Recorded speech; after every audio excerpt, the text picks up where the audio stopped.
Welcome along to another opposition preview, the show that brings you the lowdown on Saints' next opponents. And this Saturday is our longest trip of the season to St James's Park and Newcastle United, with both sides fighting for their lives in the Premier League. So here with us once again to tell us all about the Toon, Lee from Newcastle Fans TV. How you doing, mate? Thanks for coming by again. Thanks for having us on again, Freddie, man. Do you know what? I'm going to start off with the form guide. On paper, it looks like, the same sort of form. Last 6 games, 1 win, 3 draws, 1 loss for both of us. But with your big win coming, of course, against Man United, which is something we haven't done in about 2 years against a big club. But just like us, precariously just above that drop zone. 1 point, 1 place.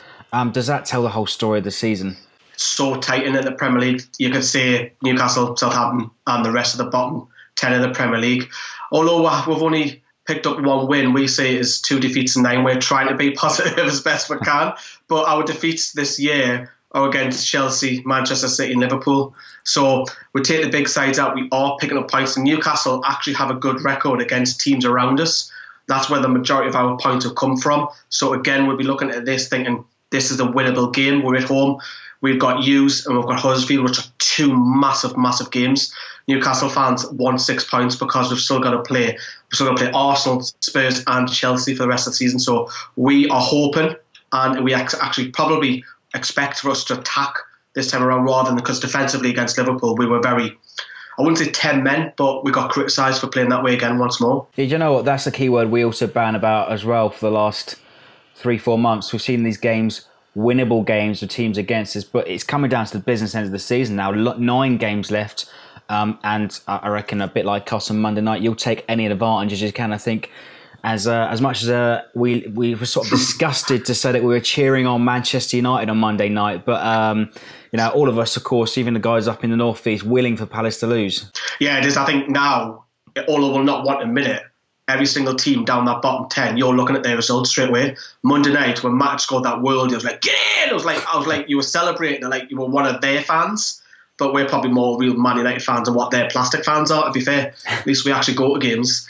But it is, isn't it? If Newcastle get beat, or you see West Brom are struggling, or you see Palace or whoever it is getting beat, you're celebrating and you're looking at that result, because we are coming toward the business. You're right, Freddie. So it's so tight. A point here and there could keep you up. And I think what's crucial for our 2 sides, if you look at that bottom half, we've got the best goal difference down there at the moment. And that could be crucial because we're very defensive. We don't get hammered. It's very rare that we get smashed. We'll probably get beat 1 goal, 2 goals, but that'll be it. And I think what it might come down to this year is goal difference could keep you up. Absolutely. You know what? I actually have the Premier League table. Just open another tab here. Minus 13 for Newcastle, minus 12 for Saints, and you say super close. But the trouble that we have, we're drawing games, and I think, you know what, the last 9 games, I wouldn't be surprised if we draw the last one, we sneak up. But do you know what it is though? If you drew the rest of your games in the Premier League, it'll probably keep you up. That average of 1 point, it'll probably just keep us both up, because it looks like this year it's not going to be the 40 mark. I think it's going to be somewhere 35, 36, because you take that bottom 10, it's still anybody at the moment. All it takes is 2 wins. If we win out to next home games, you win your next game and your next 2 games. You look at Brighton are 10th in the league, which is absolutely crazy. And they're only, 4 points, 5 points, not even that ahead of us. So although we are down there at the moment and our game is the big 6-pointer, that's probably what everyone, like the media companies, are going to look at, probably our fixture and focus on that. You still got to look at all the rest of that bottom half. It's anybody's yet, and it's so open. And I've never seen a Premier League season like this, probably in my lifetime, to be fair. I haven't seen it. It's so close. And I think what both of our sides are struggling is we don't have goal scorers. I mean, that man behind you scored 2 against us at St Mary's, and when he first come in, he was like bang them in, he was spinning off, and he looked like bloody hell. It was a striker that you've gotten. For whatever reason, both sides don't have a goal scorer. Defensively, we're brilliant, but going forward, we haven't got nothing. And Newcastle fans are putting hope on Slimani, and it's too much when he hasn't even kicked a ball yet. And it's like you're asking him to turn his season around it, and that you can't. And we've got to start getting some goals, and I think that's the reason why we have to attack it this Saturday. We've got no option. We can't draw, knowing that the game's coming later on at bigger sides. You know what, you mentioned Slimani there. You say he hasn't touched the ball for Newcastle since he's come in on loan. I'm reading a few reports earlier today that they reckon John Joe Shelvey could be in with a shout of coming back for the match on Saturday. How much of a miss has he been for the last few weeks? Well, there's a conspiracy going around that he missed the Liverpool game on purpose because it was against his old side. And he cost us against Bournemouth. I don't know if you've seen them goals. Frank Lampard slated him on Match of the Day because he didn't track back when he was injured. But what are you doing on the pitch if you're injured? He's a miss because Mikel Merino was really poor, which was surprising against Liverpool. But we've got attacking.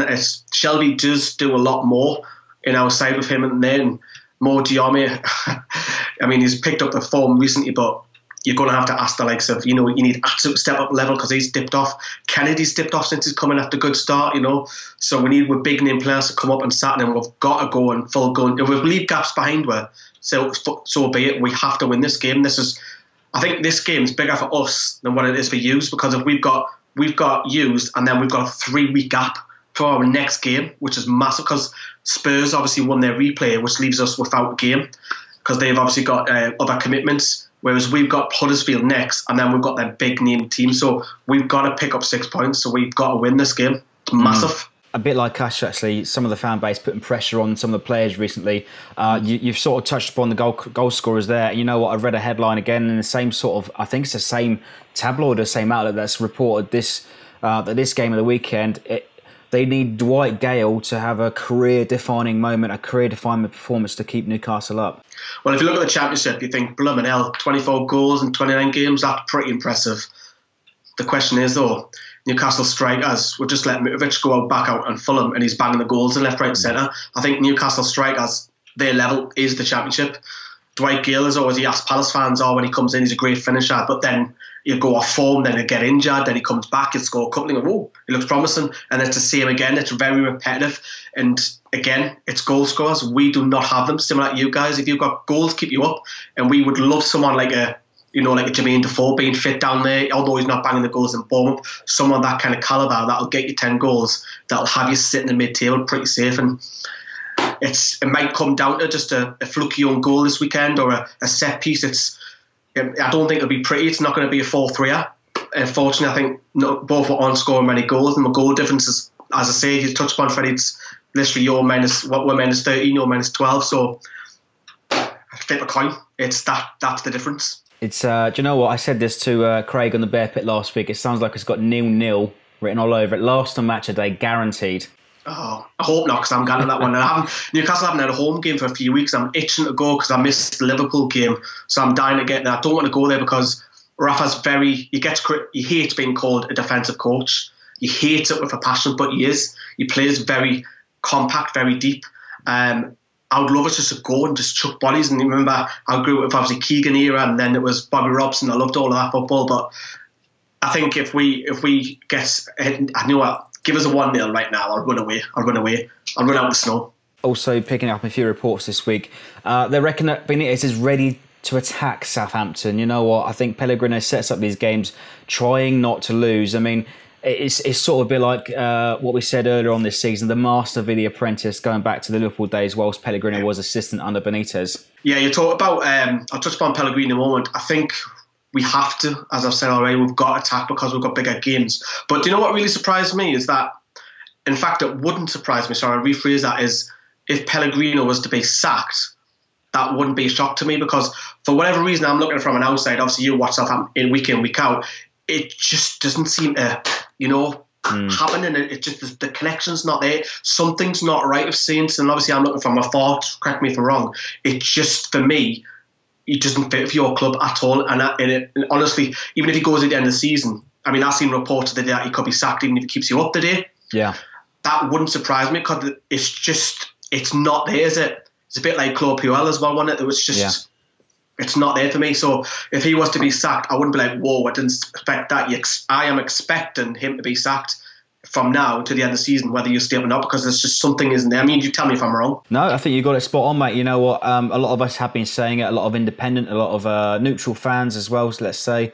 They wouldn't be surprised if Pellegrino goes, and people just can't understand why the players and the team just aren't playing and gelling together. But I think we've got a really good side. But let's try and wrap it up though, mate. But what's your prediction? We've sort of maybe teased a lack of goal scorers this weekend? I've got to be optimistic because I think we have to win. And if we don't win, regardless of how we play, I'm going to go 2-0 Newcastle. We have to win this game, so we'll be out attacking. I've got to be positive. What about you? Do you know, I'll take any sort of luck at the moment off anyone's rear end, just an own goal, you know, a goalkeeper fumble, any sort of goal as well. Anything to send some Saints fans home happy, a long trip up to the Toon. Also, speaking of the Toon, everyone loves going up there. Tell us about the away pubs and what sort of pubs that we can go to on match day, mate. Take your pick. There's over 250. It's known for a city nightlife. If you're coming up, if you are having a night out, there's obviously the Gate, there's Big Market. Everybody knows that, the Diamond Strip as well. Ladies of the night, if you want to see them as well. But, you know, the big one, the local one is get yourself in the Strawberry, mixed with the Newcastle fans. You know, we're a happy bunch, you know, very similar to Scousers, very similar cities. We'll talk to you, we'll have a bit of banter with you as well. And I think you'll enjoy the weekend. I mean, the snow's looked like it's gone, so you'll be all right. It's safe to come up. You should enjoy the weekend if you're here for the weekend because you're coming for it's a long drive, isn't it? It's a long way. How many is it bringing up? We've sold out our allocation. Brilliant, well done. So yeah, that's about a 6-hour drive. So certainly a lot of people staying over. Makes sense to, doesn't it? That's credit to you, bringing all your fan base up and enjoy your night, enjoy your day as well. Excellent stuff. Well, you've heard Lee over here. He goes for 2-0 Newcastle. Hopefully that's not what we want on Saturday afternoon. Remember to go ahead and check out Lee over on Newcastle Fans TV. Big thanks for coming over again, mate. Thank you very much for having us. And don't forget to leave us your comments below for our trip to St James's Park.